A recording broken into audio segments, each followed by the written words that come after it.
All right, let's open up the Columbo files. Today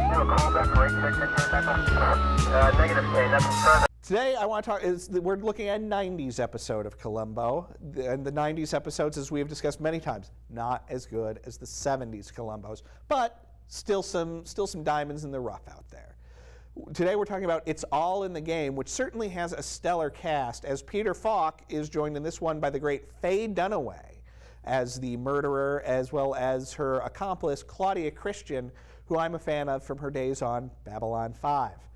Faye Dunaway has murdered a guy. It turns out that Claudia Christian is Faye Dunaway's daughter, and they've put together this plot to kill a guy that was sort of playing them against each other, that they were both dating. But the murder sort of takes a back seat in this Columbo, as much of the plot revolves around Faye Dunaway thinking she's getting away with things by sort of trying to by trying to seduce Columbo. It's not, so much a young, sexy seduction. This is more of like an old people, let's have lunch kind of a seduction. But it's a little weird, and what I didn't like about it is Columbo is a married man. In the series, he makes a lot of references to his wife, who I believe not only has shown up a couple of times, but also had her own sort of aborted spinoff.